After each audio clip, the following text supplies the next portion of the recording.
Saudações terráqueos, eu sou Wesley Andrade e você está no canal ETs etc. Seja bem-vindo. Hoje mostraremos uma entrevista histórica de John Lear, em 1988, legendada em português pelo legender Tunguska. John Lear deu essa entrevista a George Knapp em janeiro de 1988 para o programa On the Record.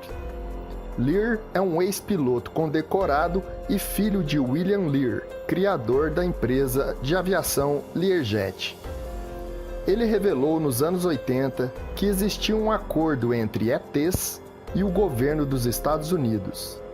Disse que os ETs estavam mutilando gado e seres humanos e que o grupo Majestic 12 era o responsável pela manutenção desse segredo.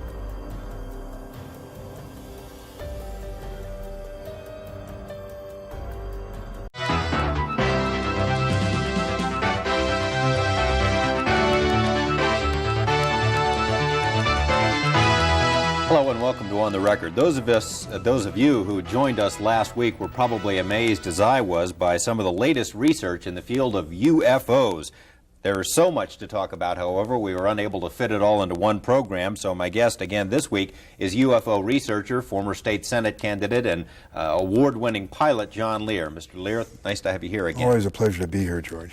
To begin with, we have this concept of the people from other planets as little green men. Are they green from what you know? Are they all the same, or we got different kinds of them? George, there's at least 70 different species, and probably more. But yes, as odd as it sounds, there are little green men. That's not the ones we usually see, though. We see the little gray ones. They're about 4.5 feet tall. And we see the ones that are called the Nordics. They're about 7 feet tall, look like us, but they're invariably blonde hair and blue-eyed. They're one of the species that we have on ice. One of their crashes we recovered. Obviously, with different species, they have different motives. I mean, are there good aliens and bad aliens from what you know? Good aliens and bad aliens and all kinds of ways and reasons for interacting with us. And what are some of the reasons? Why would they be here? Genetic experiments, trying to... there's a misconception here. People think that our space brothers would bring us, good things and teach us how to get rid of all our diseases. And if you stop and think about it, that may not be the best thing, because if you had a society without any disease and everybody starts living 150 years, that creates a lot of problems.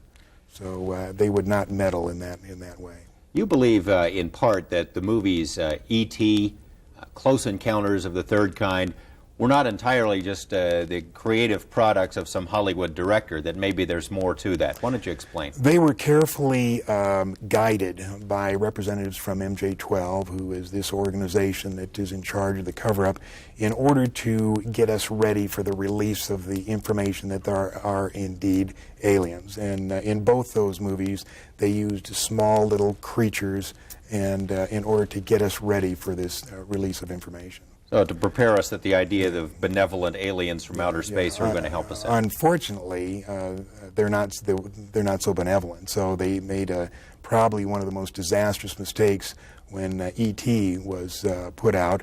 At that time was before we discovered what I call the double cross or the grand deception. And they were trying to get us used to the benevolent little creatures, but that isn't the case. Why don't you take a couple of minutes? Now, you've done as much research on UFOs as just about anyone, I'd imagine, and if you haven't done it, you know people who have. Where did it all start, and how have we put this picture together of where they came from and why they're here? Well, the whole thing started in July 2nd, 1947. That was the first crash. First crash of an alien spaceship. Of an alien spaceship. July 6th is when they recovered it and sent it to Wright-Patterson Air Force Base. July 7th is when they held the press conference and told the people it was a weather balloon, which the press bought hook, line, and sinker. September of that year, President Truman established MJ-12, and the purpose of that was to study the saucers and cover up the existence of UFOs. And you say we recovered alien bodies from that incident, right? 4 from that particular crash, yes. And what'd they do with them? They autopsied them. Dr. Detlef Bronk was the chief surgeon, so to speak. He was the one that named them EBEs. stands for extraterrestrial biological entities. And we captured 3 live EBEs. They were numbered in their order of capture: EBE1, EBE2, and EBE3. Where did we capture? Where did this happen? In different crashes. EBE1 lived with an Air Force colonel between 1949 and 1952. The EBEs are kept in an electromagnetic facility called a YY-2. It was designed by a Dr. Eric Wang, who worked directly for Dr. Kissinger, who has been in this cover-up since the very beginning. The reason they had to create an electromagnetic facility is the fact that the EBEs are so advanced, they're at least 500 million years advanced from us, and probably more. They can move by thought. Move by thought. And they can also disappear. But they can't move by thought through electromagnetic facilities. So they built this facility. There was 2, one in Los Alamos and one either at Edwards or up at the test site. At Groom Lake, Nevada. At Groom Lake. Now there's still one EBE still living, EBE3, and there is a videotape that eventually is going to be released to the public, and it's an interview with him. As hard as that may sound, as hard as that may be to believe, there is a videotape of an interview with EBE3. And what is this language that the interviewers are? I haven't seen the tape, so I don't know. But on this trip I told you I took gathering all this information, a guy in Albuquerque handed me 25 secret CIA memos. And if anything can be humorous in all of this, one of these memos, in the body of the text, it said, "By the way, EBE3 wants to see the ocean. We better make the arrangements or he'll disappear again." So while he couldn't get out of this facility, he could make himself disappear and cause him a lot of trouble. Now, can they exist among us? Is that what you're saying, or do they have to have this special environment? They have to be able special to environment, special air. It's my understanding they can only last about 20 minutes in this air. You were saying also these gray ones are the ones that we see most of the time, and you said that most of that there are a lot of different motives for them being here. The gray ones, what kind of a deal we got going with them? Is that the bunch that you suggest we've made a deal with for military technology? Well, I think we made a deal with them, and their ultimate, what they want to do is regenerate their own race. Now, apparently they've either had some kind of nuclear accident, or they're on the backside of a evolutionary genetic curve, and they're going downhill instead of uphill. In other words, in the autopsies, of which I have 2, we found out that their digestive system is atrophied. They can't eat through their mouth anymore. You know how they eat? Well, these cattle mutilations, they take the hormones and the enzymes from those cattle and they spread it on their skin, and their skin absorbs the nutrients and then excretes the waste back through their skin. And if you read Whitley Strieber's book or listen to him talk, he talks about when he's seen them doing this to their skin, and they're scraping the waste off. Now, these cattle mutilations, there's been a film made about that, and perhaps in a couple of minutes we can take a look at some excerpts of that. Yeah, Strange Harvest was a good one, but another thing that happened here on March 4th, there was a documentary released on the best UFO photos that have been taken so far, including 1 minute and 38 seconds of videotape. Now, what happened is in November, this guy took these photos, took it into the TV station. They thought it was great, but nobody would believe it. So they spent 3 months checking the validity of the, authenticating the videotape and checking out the credibility of the witness. And when they had it all down, they put out this documentary, 30 minutes. I mean, it's ironclad. They're here. But do you think it got on the network? No, it was just showed locally in Pensacola. We have some of that, and perhaps when we come back we can take a look at it. So stay with us for more of On the Record.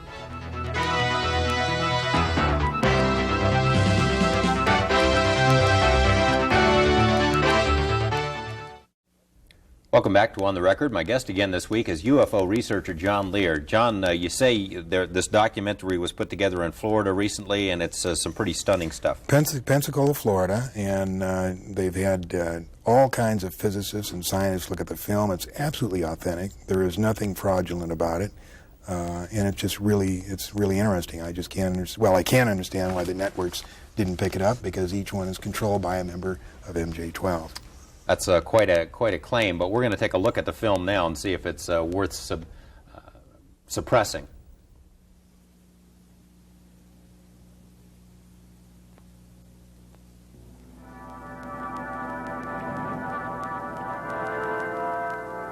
Things were very normal around the house. Just a normal evening. My wife says she's got to run to the store. Anyway, I'm sitting at my desk. Out the window, I noticed something, a glow. I got up and walked around outside and looked. It just didn't look like a helicopter or an airplane. I realized that it was not something normal. I thought of calling the police, and I said, well, I better take a picture first. I had no feelings I was going to be, hurt or anything. I took 4 shots and ran out of film, and again in my mind, take some more pictures. I ran back in, took the last package of Polaroid film out, opened up and crammed it in there, because the thing's flying around out there, get it quick. It either saw me or whatever, because it started coming. It altered its course. It started coming my direction. That was November 11th, 1987, about 6 o'clock in the evening.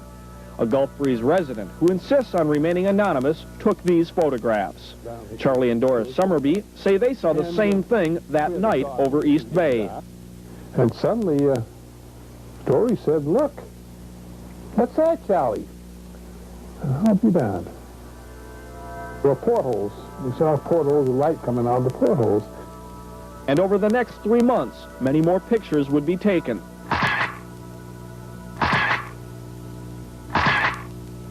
By different people.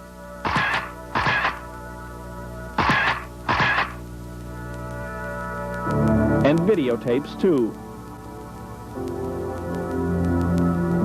And I feel that there's absolutely no sign of a hoax, that the photographs are genuine, that the witnesses are telling the truth, and that this presents probably the best, without any doubt, the best photographic evidence in 40 years of UFO investigations.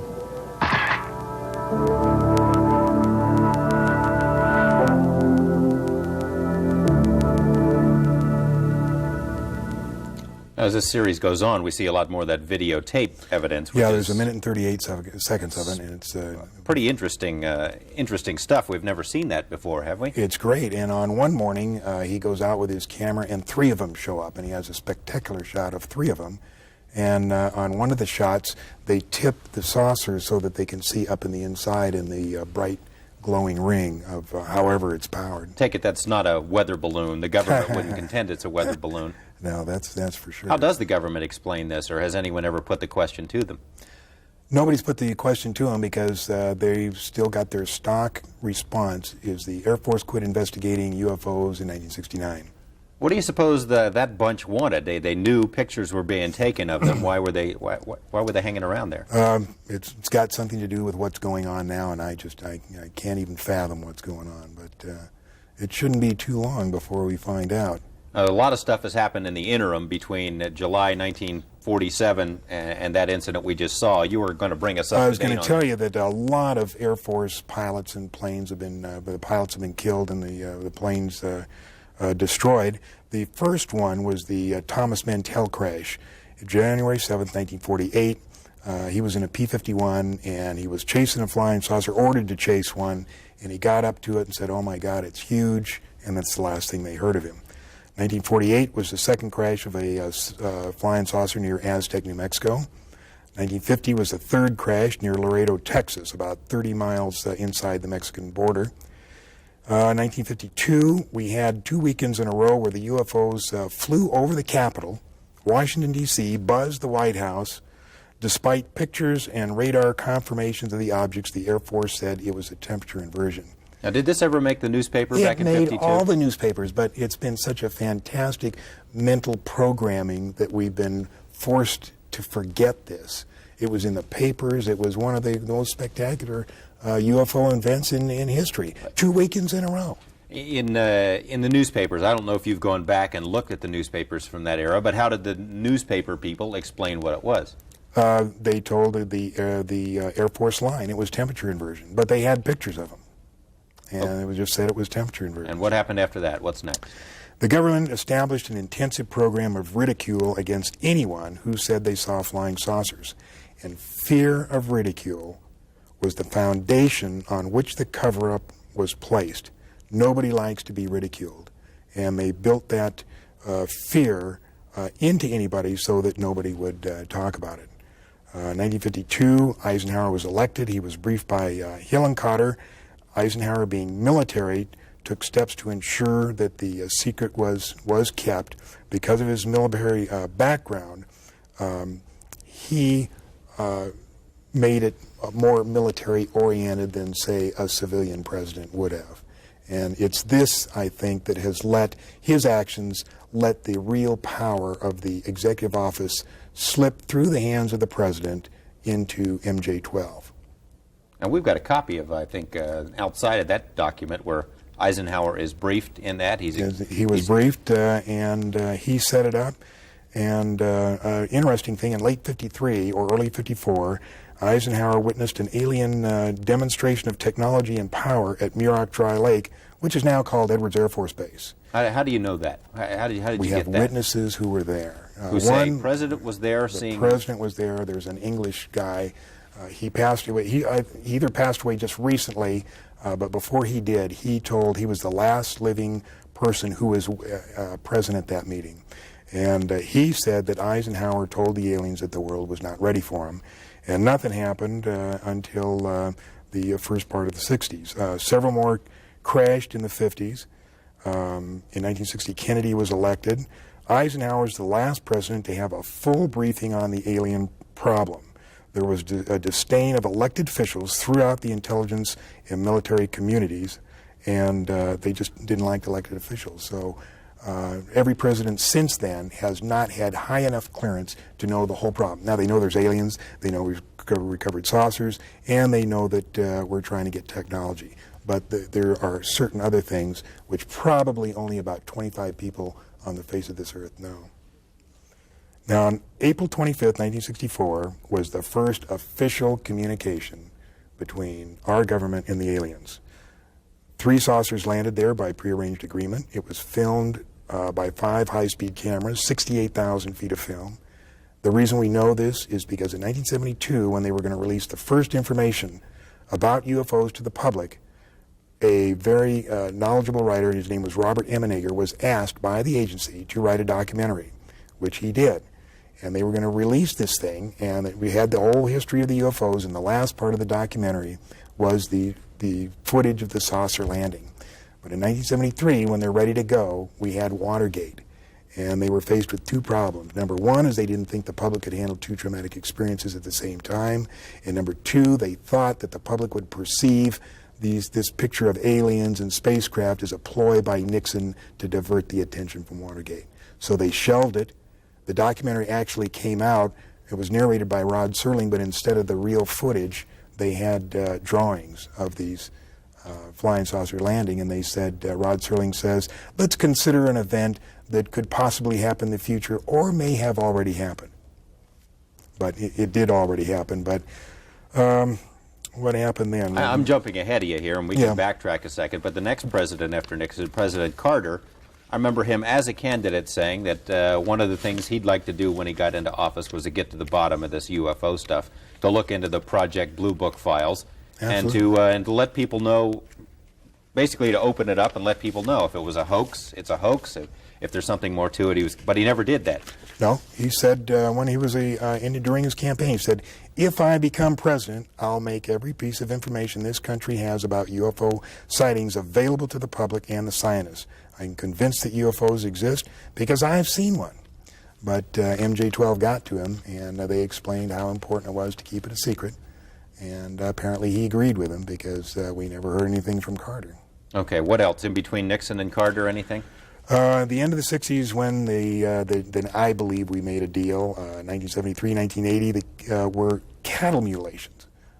14,000 cattle mutilations all over Canada, United States, South America, and we believe that they used the parts of the cattle for food or genetic experiments. And there was a documentary made by Linda Moulton Howe called Strange Harvest. Okay, perhaps we can take a short break. When we come back, we can go to that because I think it's a little bit long.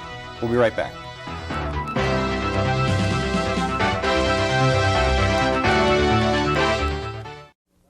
Welcome back to On the Record. The subject is UFOs. We're about to see part of a documentary. John, perhaps you could introduce it. It deals with the 14,000 cattle mutilations that happened. That's right, and we were particularly prevalent around Colorado, New Mexico, Arizona, and Utah, and it was a documentary made by Linda Moulton Howe for the CBS affiliate in Denver. And let's take a look at that now, a piece of it. Colorado are going to die each year from hard winters, disease, lightning strikes, predator attacks, and other natural causes. But in northeastern Colorado, another favorite spot for the mutilators, Tex Graves, former sheriff of Logan County, insists the 93 mutilated carcasses he investigated were not natural deaths. The very first one we had was southwest of Sterling. When we first looked at it, it was just unbelievable that you could take an animal and do this too without leaving some kind of track, some kind of evidence behind, such as cigarette butts, matches, handprints, footprints, but there was nothing. The animal looked almost horrible, and it was something that I didn't really want to believe then. And there was, we probably had 5 or 6 others before I really did believe something strange was going on. We had one up north where we believe the animal was paralyzed and was alive when it was being mutilated. An eye and an ear, the tongue, the rectal area was taken out, but the animal dug a hole with its head, but none of the other parts of the body moved, not even the legs. 6 north of town on a very hard pasture, almost like hard brick. We found tripod marks 12 inches across. The tripod marks were 14 feet apart. We found one set that had gone in the ground roughly 8 inches. And it would take a good post hole digger or shovel to dig in like this. It indicated something very heavy had sat down in this area, yet there was no tracks leading from it nor to it. Almost nightly when this was going on, we could pick out a very brilliant, huge, brilliant light in the sky. We had a newsman take pictures of it with a very high-powered lens, but all we got out of this was the movement of it and the light showing very brilliant. Several times we observed those smaller lights come out of this aircraft and then come down toward Earth. This huge, brilliant light would hang in the air, and then when it would move, it could move up and down, backwards, forwards, travel very rapidly, and after a while, these smaller lights would join up with the larger one, and then they'd disappear. Lou Gerardo is the chief investigator for the district attorney's office in Trinidad, Colorado. Extraterrestrials are the ones mutilating animals. What do you think the implications are then for this planet? Throughout the mutilations, all of us involved have been concerned with the possibility of the mutilations going from animals to human beings, understandably. Thank God to this point it hasn't happened. Whatever they're doing with the portions of these animals they are taking, I haven't the slightest idea. There's a reason for it. It's not haphazard. There's a pattern to it. I don't know. I think it's a wait-and-see game. What else can we do? If we do have beings from outer space doing this with the capabilities to do things like this, what can we as a human race do? If they have the knowledge and the technology that it looks like they have, we're powerless. So maybe it's a wait-and-see game. I can't see anything else to do. Well, he says the mutilations have not gone from animals to humans yet. You agree with that? There have been some humans. It's a very, very sensitive subject. I'm going to steer away from that. But I will tell you that since the beginning of this year, there have been over 200 animal mutilations on Long Island. It's supposedly a big secret. I know that there's 4 major law enforcement investigators working in plain clothes. On Long Island, New York? Yeah, Long Island, New York. We have an investigator working with us who's sending us videotape and keeping us informed of what's going on. So it still is a problem. And you say it's food. That's what they're doing. Well, food or genetic experiments, take your choice. Now, it hasn't gone maybe to the point of where they're mutilating humans, but you do believe there are abductions. And you also believe that at one point there may have been some kind of a clash between American military forces and these UFOs? That's one of the stories. When we began to discover what I call the Grand Deception was in 1979, and apparently there was some kind of clash. 1983 is the date that I call that we finally recognized that we had made a disastrous mistake. And that's when MJ-12 realized that they were in deep, deep trouble. They had made a deal with these people, and it had not worked out, and now the question was what to do. You got about a minute left. What would you like to say to people out there to prepare them for it? Now, you've made allusions a couple of times when I've had you on the program that something is coming. We've heard that before, something is coming. Why do you think something is coming? What's coming? And how should we get ready for it? There's really no way to get ready for it. The reason I think it's coming is because I have contacts within the government that tell me that they're bracing themselves for something, but they're not going to tell us about it. George, maybe the cover-up was in our best interest, maybe not. Maybe the government underestimated the intelligence of the American people and decided we just couldn't handle it. But let me tell you this, the truth is still the truth, and nothing can change that. Not the military, not the government, and not me. John Lear, thank you very much. It's always a pleasure to have you here, and I'm sure we'll have you back again. Thank you. Thank you as well. See you next week with more of On the Record.